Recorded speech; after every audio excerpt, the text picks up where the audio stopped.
Welcome again. This is a 48-year-old female patient who was newly diagnosed with left breast cancer.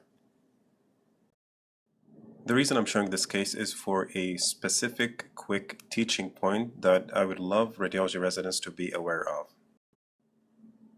A few quick learning points as well for the junior audience. It's very common in practice to do a CT scan of the chest and abdomen to stage cases of breast cancer. For juniors, this is anterior, this is posterior, this is right, this is left, and this is the left-sided clinically known breast cancer. Also usually known on clinical basis is the presence of palpable axillary lymphadenopathy. So this is a big axillary lymph node. Looking carefully, you have soft tissue density in the periphery and a central area that's low in density, consistent with necrosis. So that's at least one definite metastatic lymph node. Part of the usual checkup is to look for lymph nodes within the chest, in particular within the mediastinum or the hyla, as well as checking for other metastatic forms such as lung nodules or masses or osseous metastases. The reason I'm showing you this case is to concentrate on these tiny dots here. This is the sternum, and you have two tiny dots on each side of the sternum. Scrolling up and down, you notice that these dots are continuous and tubular, consistent with vessels. The bright spot is an artery and the dark spot is an adjacent vein. The same is seen on the other side. Anatomically speaking, what are the vessels that run parallel to the sternum on each side? And the answer is, the vessels are the internal mammary artery and vein. Refreshing our anatomy, you'll recall that the internal mammary artery arises from the proximal subclavian artery. So let's see if this holds true on the CT scan. Here's the aortic arch, and these are the arch vessels. As you know, the aorta arises from this ventricle, the left ventricle. This is your aortic root, this is the ascending aorta, and this is the aortic arch again. So looking at the aortic arch, you'll notice that you have these vessels arising from the aortic arch, the classic three vessels here. So the first vessel from proximal to distal is the brachiocephalic artery. The second vessel here is the left common carotid artery.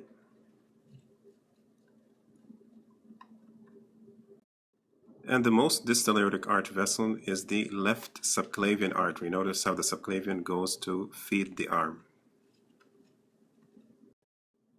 Let's go back to the most proximal vessel, the brachiocephalic artery. It goes all the way up and divides into the right common carotid and right subclavian arteries.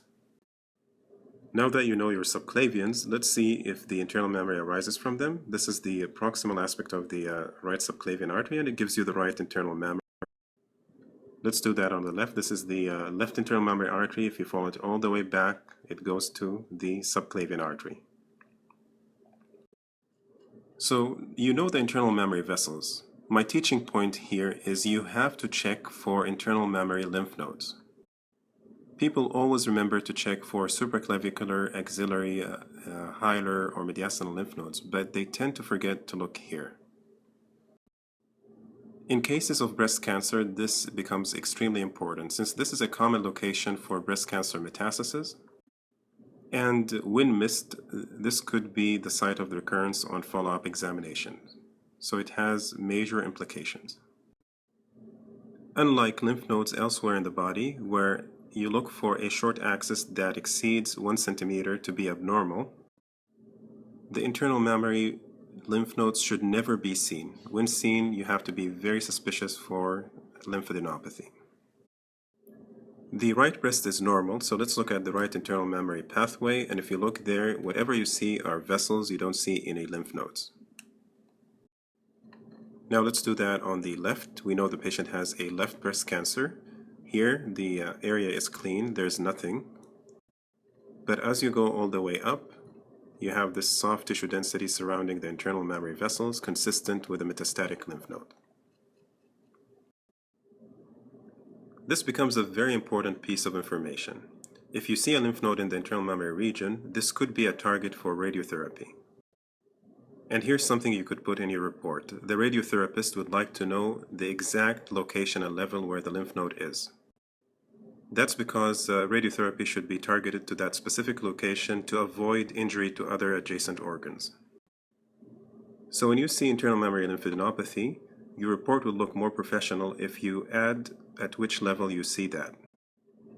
A simple way is to give the radiotherapist the location based on which adjacent rib is seen or at which intercostal space you see it. For example, here you'd write an enlarged metastatic left internal mammary lymph node at the level of the second intercostal space.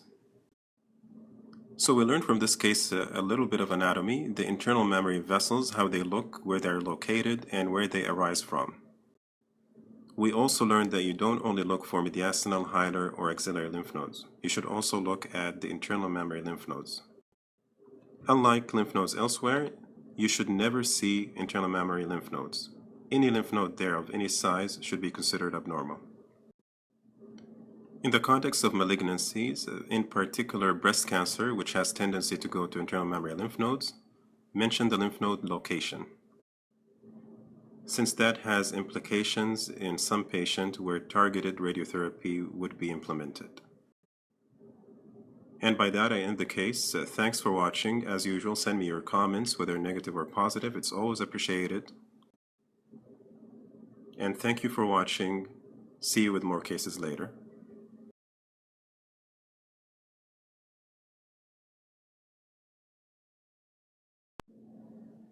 Hello again, everybody. This is a 35-year-old female patient who presented with back and upper abdominal pain.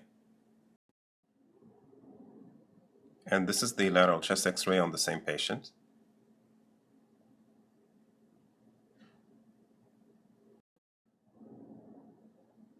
This case has several teaching points for both juniors and seniors. One of the important things that you should comment on when reading chest radiographs is the mediastinal contour. You notice that the mediastinum is widened here, but a definite sign of abnormality is this contour abnormality along the left side. Looking more carefully, you could make out the contour of the aortic arch and part of the descending aorta, but you have this additional abnormality that has a contour convexity to the left that is not related to any normal structure. Supporting your suspicion of a mediastinal abnormality, you notice that the right paratracheal area is full. Although people are usually terrified of the lateral chest radiograph, it's very useful in many cases. And this is a good example that confirms the presence of a mediastinal abnormality, and not only that, gives you a location for the abnormality. Here's your cardiac shadow. Here's the trachea. This is the humerus with soft tissue related to the arm. And this opacity is something additional. It's not related to any of what we described. It corresponds to what you saw on the frontal radiograph.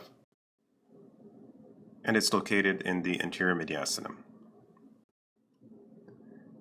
The differential diagnosis for anterior mediastinal abnormality is famous and could be remembered by the 4 T's.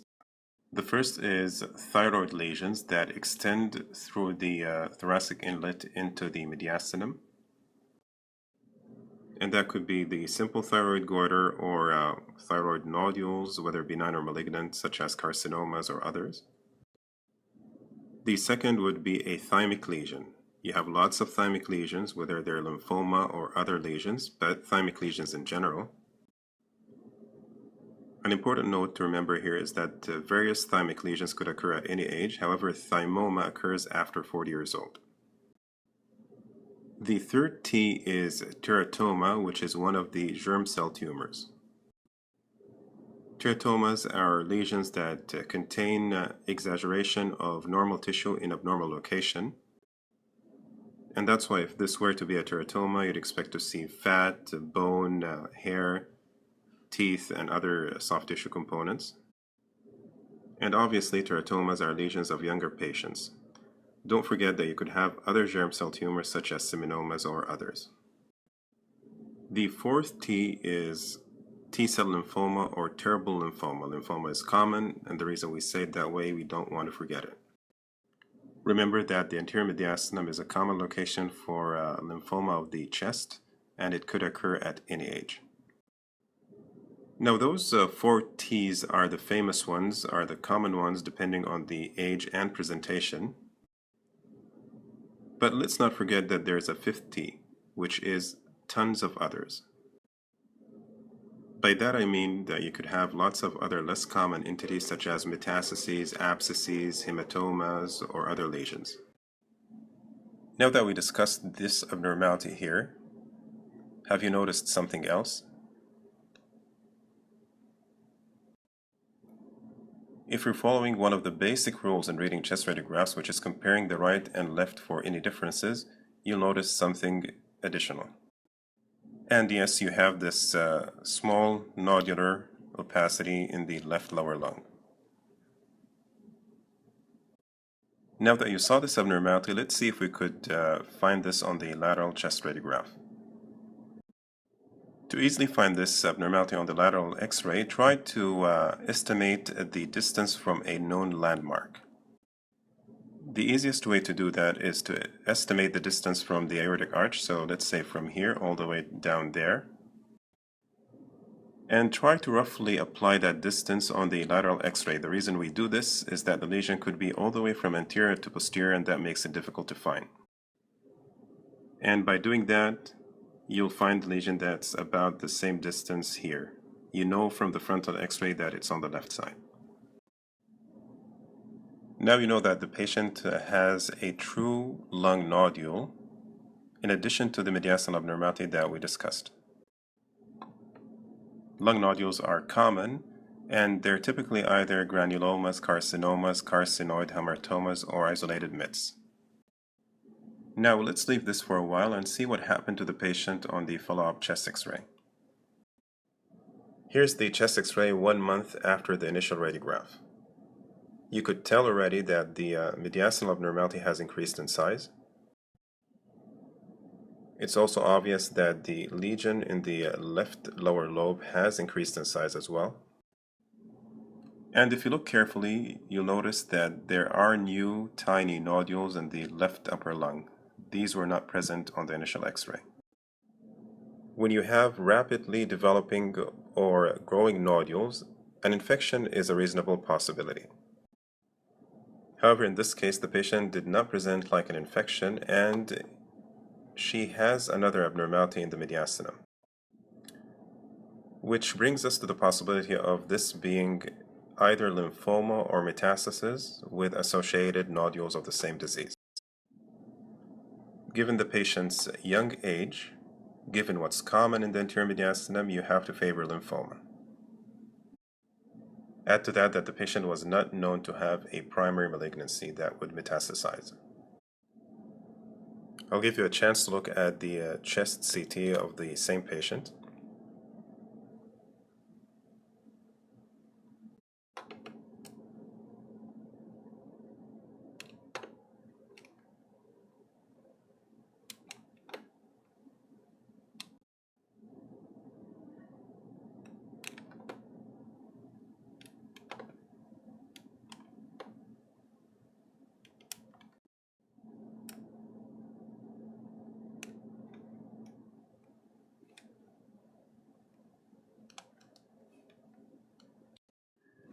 The anterior mediastinal lesion is confirmed on the chest CT. It's of soft tissue density, and it has adjacent smaller lymph nodes. The differential diagnosis remains the same. However, since it has soft tissue density and is homogeneous, this makes lymphoma a very likely diagnosis. The presence of enlarged lymph nodes, such as this right paratracheal lymph node, is in support of the diagnosis of lymphoma as well. There are lymph nodes in the axillary regions, and there are lymph nodes in the hilar regions, especially on the right side. Even more so, you have lymph nodes in the upper abdomen, These are lymph nodes in the porta hepatis and in the gastrohepatic ligament between the stomach and the liver. So multiple groups of enlarged intrathoracic and intra-abdominal non-necrotic lymph nodes favoring the diagnosis of lymphoma. Another important finding on the abdomen, this is the right, this is the left, this is anterior, this is posterior, here you have liver and there you have spleen, is that the spleen has numerous tiny hypodense foci. All these tiny dark areas within the spleen are not normal. For radiology residents, when you have tiny foci that are numerously seen within the spleen, there is a wide differential. However, the common causes are under three big categories. The first would be neoplasms such as lymphoma or metastasis. The second would be infection such as fungal infections in particular, like Candida. And the third would be inflammatory, with a famous condition named here being that of sarcoid. So neoplastic, infection, and inflammatory, the three big causes: Candida, lymphoma, and sarcoid. Knowing that about the spleen, now you have further evidence that supports the diagnosis of lymphoma in this case, and this was a case of lymphoma. A few things to address on this CT scan. First is the appearance that you see here. For radiology residents, whenever you describe an anterior mediastinal lesion, you have to assess the compromise of vessels or airways. Despite the presence of this soft tissue mass, the trachea is not compromised. This is the tracheal air column, so it's not compressed. Here's your enhancing aortic arch with the aortic arch branches that are surrounded by the abnormality, but they are not compromised as well. You're left with the veins. Remember that veins are easily compressible when compared to arteries. This is dense contrast because we inject it from the right, seen within the right subclavian vein, which joins this vessel here, which is the internal jugular vein. So the subclavian and the internal jugular form the right brachiocephalic vein. This right brachiocephalic vein is supposed to meet a left brachiocephalic vein to form the SVC, which goes all the way to the heart. But in this case, a left brachiocephalic vein is not seen in its normal location, so it's either compressed or invaded. Not only that, if you go backwards, you notice that you have a faint shadow of your left subclavian vein, which should meet the left internal jugular vein. And here's the dilated left internal jugular vein that has a part that's filled with contrast and a part that's not. Compare this distended and partially filled vein with the one on the right side. This is a normally opacified right internal jugular vein compared to a partially thrombosed left internal jugular vein. The thrombosis makes sense since there is stasis from the obstruction of the left brachiocephalic vein. So remember, make sure that the airways and the vessels are not compromised. The easiest compromisable vessel is a vein. The other thing to address here is the presence of these nodules. Remember that we saw these tiny new nodules in the left lung apex. You also have these irregular nodular-like opacities at both lower lobes. One is seen here, the other one was seen on the other side. We know that the density is that of soft tissue from looking at the soft tissue window. But something else to add to the description is the presence of bronchioles containing air within this lesion. Here's the lesion on the other side, showing you a dilated bronchiole here, in addition to smaller bronchioles running within the abnormality. And this appearance is what you know from your basic chest X-ray reading. This is an air bronchogram. Air bronchogram is a result of increased lung density surrounding normal airways seen with airspace disease. The famous example is that of pneumonia. However, anything that increases the lung density that is of airspace characteristics can give you an air bronchogram. So the first thing to remember is not all air bronchograms are pneumonias. They may be not. Now to the interesting part of this discussion is if you see air bronchogram in what appears to be like a mass, you have a differential diagnosis. Since most masses that we talked about before would displace the vessels instead of seeing vessels running through them. And the two classic entities that are neoplastic and could give you air bronchograms would be lymphoma and adenocarcinoma. Now, this is further evidence that this patient has lymphoma and that the lung is probably involved by lymphoma as well. So yes, could lymphoma occur within the lung parenchyma? It can do that, although it's not common. Remember, lymphoma could happen anywhere. Another thing that we could comment on is the presence of these tiny nodules. They're surrounding the larger lesions, but you see them elsewhere. For example, you see them here, and you see them in the left lung as well. Although nodules could be randomly distributed, sometimes when you see tiny nodules, you could give them a more specific distribution. Before I describe the distribution that we see here, let's talk a little bit about the location of lymphatics within the lungs. Lymphatics are predominant in the subpleural space, located within fissures,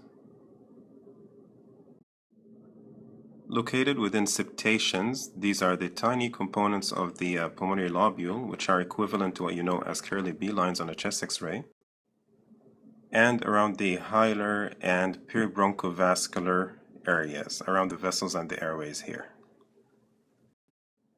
So if you have nodules in the subpleural, fissural, septal, or peribronchovascular location, you're talking about a lymphatic distribution. To be fancy, when we come to terminology, this is what we call a perilymphatic distribution, these four locations. In this case, this mass is around the peribronchovascular structures, so this is a good peribronchovascular location.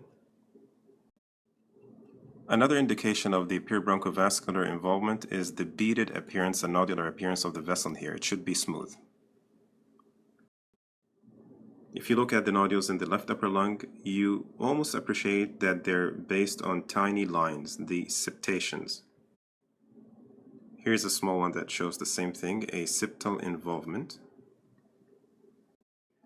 And this is the major fissure on the left side, separating the left upper from the left lower lobe. And you could tell that you have a nodule that's based on that. So this is perifissural.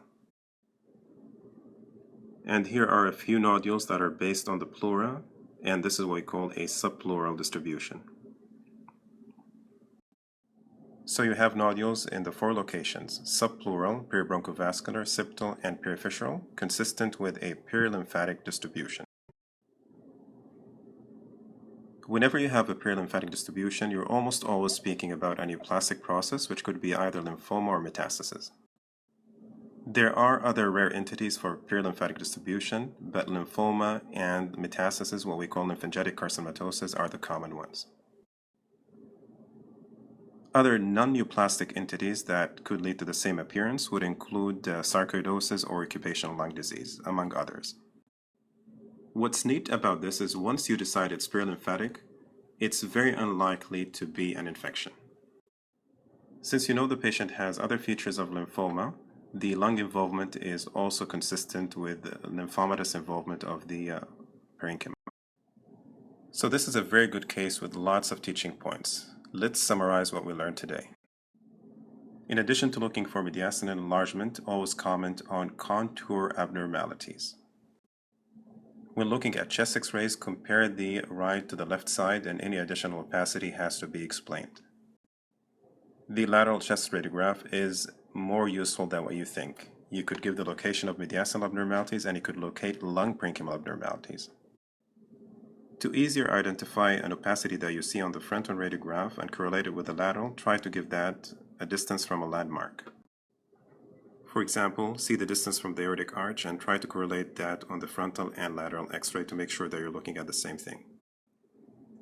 The differential diagnosis of an anterior mediastinal mass includes the 4Ts: thyroid, thymic, tubercle lymphoma, and teratoma. But don't forget you have tons of others, and also don't forget whenever you see something like this to assess for compromise of the airway and the vessels. The major differential categories for multiple small hypodense splenic lesions include neoplasms, infections, and inflammatory conditions, namely lymphoma, sarcoid, and candida. Air bronchogram is not only pneumonia. The two neoplasms that could give you that would be lymphoma and adenocarcinoma spectrum. Nodules that are subpleural, periphyseal, peribronchovascular, and septal are perilymphatic in distribution.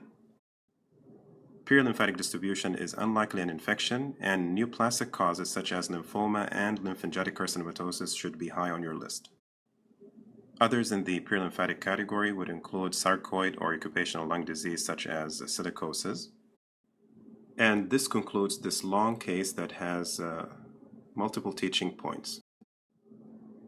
This long case was to compensate for the few days that I took off without posting any new snaps. As usual, I'd appreciate your comments, discussion, and feedback. Thanks for watching, and see you with more cases later.